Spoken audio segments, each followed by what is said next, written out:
My name is Johnny Gasangwe, the president and the founder of Arise Rwanda Ministries. And the story of the Kivu Hills Academy starts way back when I was 10 years old. When I was 10 years old, living in the refugee camp with my mom. My mom was very poor at sending me to school. And it was $10 to go to school for a year. And so I get back from school, I'm kicked out of school because my mom couldn't afford to pay $10. I come back home and my mom says, "Son, I'm sorry, but you're dropping out because I don't have the money."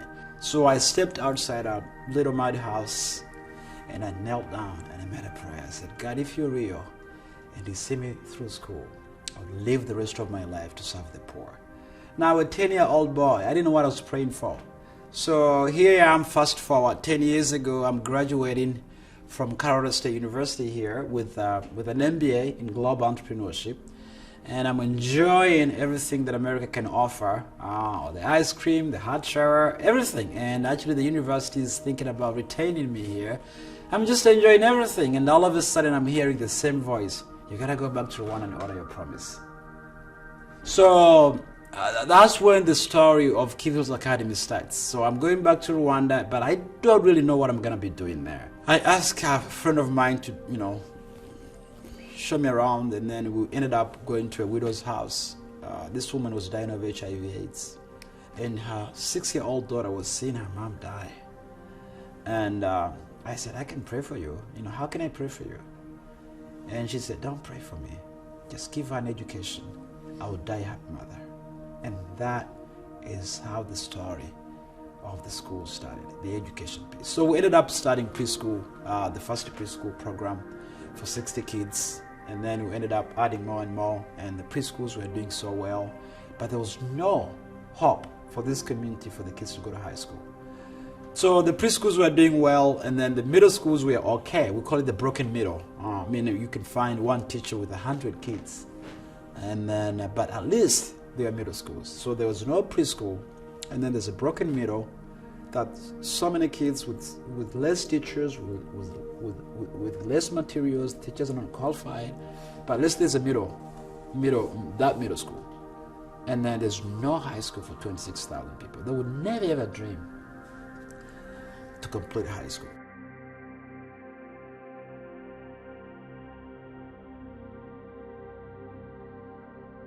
Ward Brem ended up speaking to the Valmark Member Firms, and he ended with the challenges. He talked about his experience in working with Africa. And he said, each of you need to find your own Africa. And he challenged us to go, and we didn't really know what to expect. But the McKechnies, the Hollers, the Zarbaks, and Rob Crudy, and Mark Armstrong went with us to Rwanda. And it started with just learning about the country and just its history and how this country went from a failed state to the most prosperous country in Africa.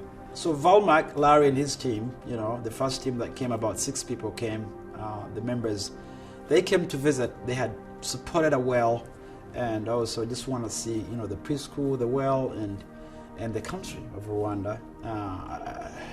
And so they come, and then we are dedicating the well. We are feeding the kids with the preschool program, and they asked me the question, "What's the big vision?" So John took us up on this hill, and he said, "I'd like to build this school. There's no water there, no electricity. He doesn't own the land." And Rob Crudy prompted us. He said, "Larry, we should do this. We should do this now." So collectively the group said, "Well, what does it cost to buy this land for this hill?" And land prices are fairly low in Rwanda, but the group together committed to buy that property. And then 3 years later, when we came back, here's where the school is finished. I think everyone who has gone to Rwanda with us comes back more blessed themselves because they observe things in Rwanda.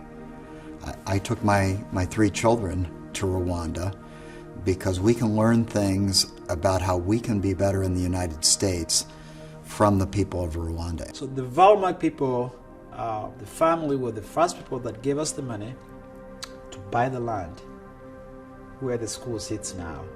and then they're the first people that built 80% of the school, with now 250 students, and we've had 20 of them, the first class, graduating and now in college.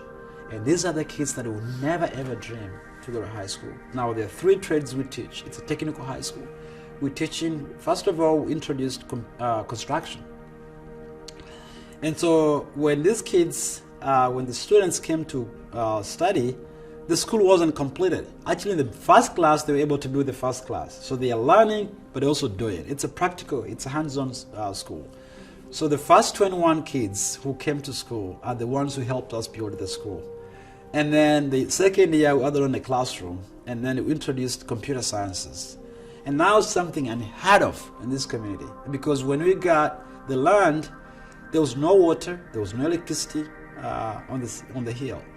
So the second year, when we were building the second class of computer sciences, electricity was there, and water was there.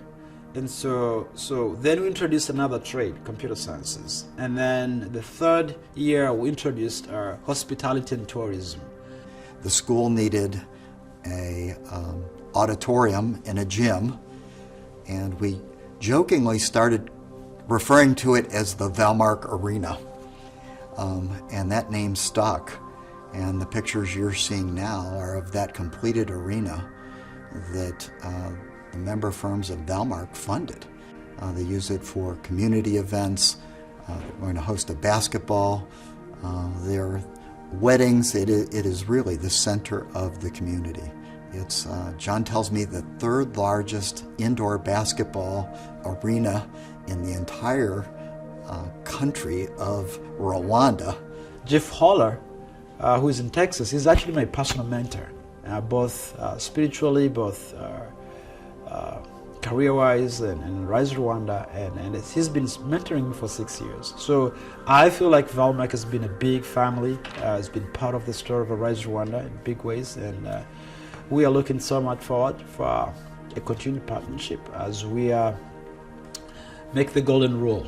And it's exciting for me. It's humbling and privilege for me to be part of this whole story. As I look back now, 8 years now, and I see all the things that have happened since we first went without a plan, it's pretty clear that God had a plan.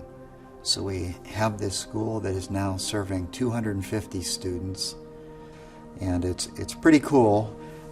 People who have gone with us on subsequent trips, I think about the McKechnies, have now been very dedicated to getting funding for additional wells, and now most of that community has clean water. I think about Barb Culver, just saw that there was no medical care for the people there, so she has brought a group of medical professionals, and they're building a clinic on the next hill. I think about Jeff Holler and Charles C., and how they are helping with microfinance. So now 3,000 women have started building businesses in this community, and they hold each other accountable. And Rob Crudy adopting this boy whose parents are dying of AIDS. It is the closest thing I have ever seen to a miracle in my lifetime.